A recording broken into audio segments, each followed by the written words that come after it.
Episode के start में मिली जैसे ही चैन की मोम को बताती है कि बू यान हांगफू की डॉटर है। ये बात सुनते ही मोम को यकीन नहीं होता और इनकी तबीयत बिगड़ने लगती है। इस पर विनली जल्दी से मेडिसिन ढूंढने लग जाती है कि तभी एक ड्रॉर में से चैन और बू यान का मैरिज कॉन्ट्रैक्ट मिल जाता है। ये जल्दी से इनकी पिक्स बनाती है। नेक्स्ट सीन में चैन जैसे ही बू यान को लेकर घर वापस आता है तो मोम इसे देखते ही इसे थप्पड़ मार देती है और कहती है कि हांगफू ने तुम्हारा फ्यूचर तक तबाह कर दिया और तुम उसकी बेटी को साथ लिए घूम रहे हो। बू यान इन्हें सारी बात समझाने की कोशिश करती है कि तभी मिलने की मोम इन्हें मोबाइल पर कुछ दिखाती हैं। मोम मोबाइल पर ये सब देखते ही बू यान को दिखाती हैं। एक्चुअली ये कॉन्ट्रैक्ट मैरिज की ही पिक्स थी जो मिली ने सोशल मीडिया पर अपलोड की थी। बू यान इन्हें समझाने की बहुत कोशिश करती है लेकिन मोम इनकी कोई भी बात नहीं सुनती। इस पर चैन इन्हें कहता है कि ये कॉन्ट्रैक्ट मैरिज इसने अकेली ने नहीं की, इसमें मैं भी इतना ही इन्वॉल्व हूँ। हाँ, मैं मानता हूँ कि मैरिज के स्टार्ट में हम दोनों एक दूसरे को पसंद नहीं करते थे लेकिन अब हम एक दूसरे को पसंद करने लगे हैं और हमेशा साथ रहने का फैसला किया है। लेकिन मोम यही नहीं रुकती। एक्चुअली विनली ने बहुत सारे सबूत इकट्ठे किए थे और ये हर हाल में इन दोनों को अलग करना चाहती थी।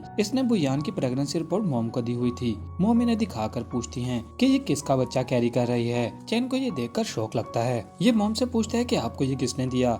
विल्ली बताती है कि मुझे ये गांव के एक रोड पे मिला। बुयान जरूर अपनी प्रेगनेंसी को फेक कर रही है। इस पर मोम बुयान को धक्के देकर घर से बाहर निकाल देती हैं। ये बाहर आती है तो रिपोर्टर इसे घेर लेते हैं। तभी विल्ली और इसकी मोम भी रिपोर्टर के साथ मिलकर इसे जलील करने लग जाते हैं और इस पर झूठे इल्जामात लगाते हैं। फिर यहाँ पर तांग आता है। ये बहुत प्यार से बुयान को इन रिपोर्टर से सिक्योर करता है लेकिन बुयान इसे कहती है कि मुझे तुम्हारी कोई जरूरत नहीं। इतना कहकर ये अकेली यहाँ से चली जाती है। नेक्स्ट सीन में चैन अपनी मोम की तबीयत को चेक कर रहा था। ये अपनी मोम को समझाने की कोशिश करता है कि इसकी मोम इससे मुंह मोड़ लेती हैं। इस पर मिलनी बहुत फेक बिहेव करती है और इसे कहती है कि तुम तो जानते ही हो तुम्हारी मोम को ज्यादा गुस्सा नहीं करना चाहिए। चैन को इसका बिहेव देखकर डाउट होने लगता है और इसे चेक करने के लिए एम्बुलेंस को कॉल करने का कहता है। तभी मोम विल्ली को इशारा करती है और विल्ली इसे रोकने लग जाती है। इसके बाद ये घर से बाहर आकर बुयान को कॉल करता है तो इसे बुयान का टेक्स्ट मिलता है, तुम पहले अपनी मोम की केयर करो, मेरे बारे में टेंशन लेने की जरूरत नहीं। इतने में यहाँ पर विल्ली भी आ जाती है। ये इसे कहती है कि प्लीज तुम बुयान को ढूंढने मत चले जाना।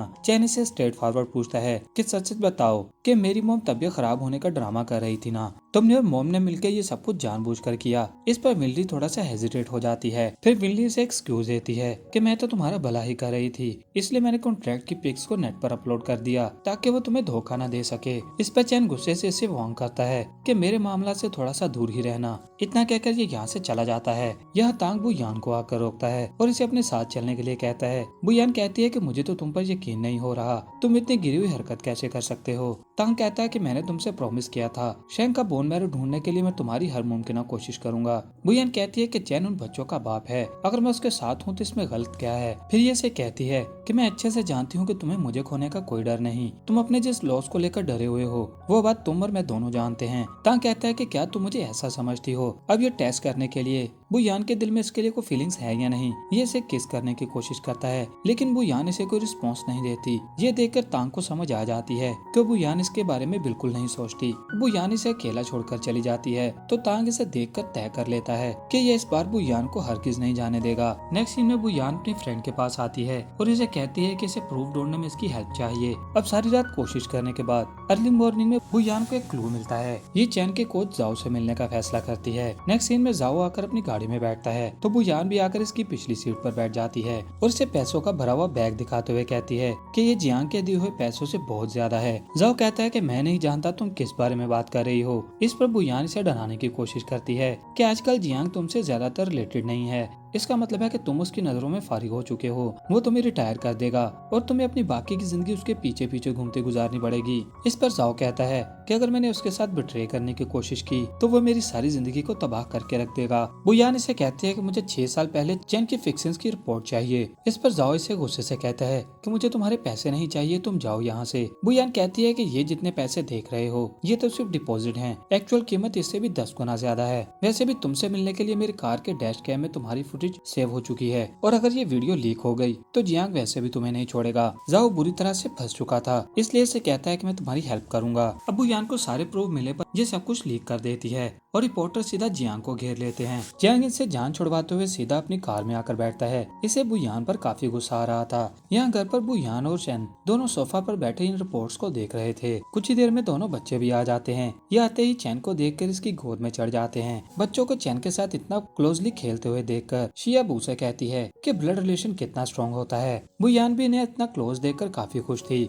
यह जियांग के एक्सपोज होने पर इसके डैड इसे डांट रहे थे, तो बुयान इन्हें कहता है कि मैंने जो भी किया वो सब कंपनी के लिए ही किया। वैसे भी मैंने कंपनी को बहुत बड़े प्रॉफिट्स दिए हैं। तो डैड इसे गुस्से से कहते हैं कि तुम्हारे इतने सालों से की हुई मेहनत तुमने एक ही झटके में सब कुछ गवा दिया। जियांग खुद की गलती मानने की बजाय कहता है कि अगर बुयान मुझे एक्सपोज ना करती तो हमारी कंपनी को कोई लॉस ना होता। इस पर डैड इसे कहते हैं 6 साल पहले बुयान सिर्फ बॉक्सिंग मैच देखने गई थी और वहाँ पर सब कुछ उल्टा हो गया। तो मुझे ये बताओ कि उसको ड्रग किसने दिया था। जियांग को इनके मुंह से ये बात सुनते ही रियलाइज हो चुका था कि इसके डैड को ये बात पता चल चुकी है कि इसी ने ही 6 साल पहले बुयान और चैंग को ड्रग्स दिए थे। फिर ये अपने डैड से कहता है कि बुयान की ही सारी गलती है, उसने मुझे ये सब कुछ करने पर मजबूर किया। ये सुनते ही इसके डैड इसके मुंह पर थप्पड़ मार देते हैं। ये कहते हैं कि तुमने बहुत बड़ी गलतियां की हैं और मैं तुम्हारा कचरा समेट के थक गया हूँ। अब तुम्हारी मर्जी नहीं चलेगी। कोच जाओ अपने किए के अंजाम को पहुंच चुका है और जल्द ही तुम्हारा भी नंबर आने वाला है। फिर इसे एक डेबिट कार्ड देते हैं और कहते हैं कि कंपनी के मैटर्स को मुझ पर छोड़ दो और कुछ देर के लिए अंडरग्राउंड हो जाओ। जियांग को समझ आ चुकी थी कि डैड इसे कंपनी से फायर कर रहे हैं। अब इन सब चीजों को समेटने के लिए डैड खुद से प्रेस कॉन्फ्रेंस करते हैं।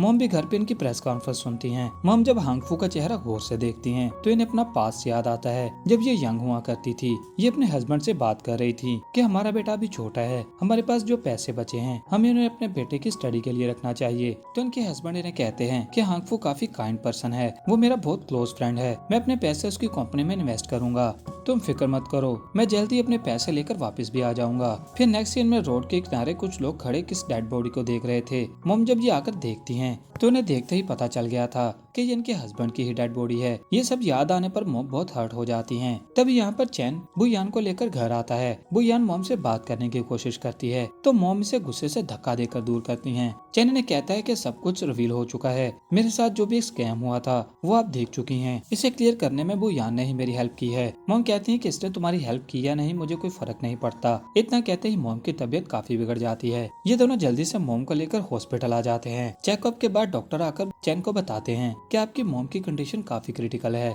इवन कि उनकी हार्ट सर्जरी करनी पड़ेगी। लेकिन जिस डॉक्टर ने यहाँ पर हार्ट सर्जरी करनी थी वो अब हमारे हॉस्पिटल में काम नहीं करते। इतना बताकर डॉक्टर यहाँ से चले जाते हैं। ये सुनकर चैन और भी सैड हो जाता है। तब वो यान को एक साइड पर बुलाकर इसे बताता है कि डॉक्टर गु एक्चुअली रिटायर हो चुके हैं और उनसे सिर्फ एक पर्सन ही कांटेक्ट कर सकता है। बुयान कहती है कि मुझे उस पर्सन का नाम बताओ। तांग बताता है कि सिर्फ तुम्हारे डैड ही उसे कांटेक्ट कर सकते हैं। ये सुनकर बुयान थोड़ी सी सैड हो जाती है और इनकी सारी बातें मिलनी भी सुन रही थी। अब हमें रात का सीन दिखाया जाता है। बुयान अपने घर पर वापस आती है। बारिश बहुत तेज हो रही थी। ये अपने डैड को आवाजें लगाती है।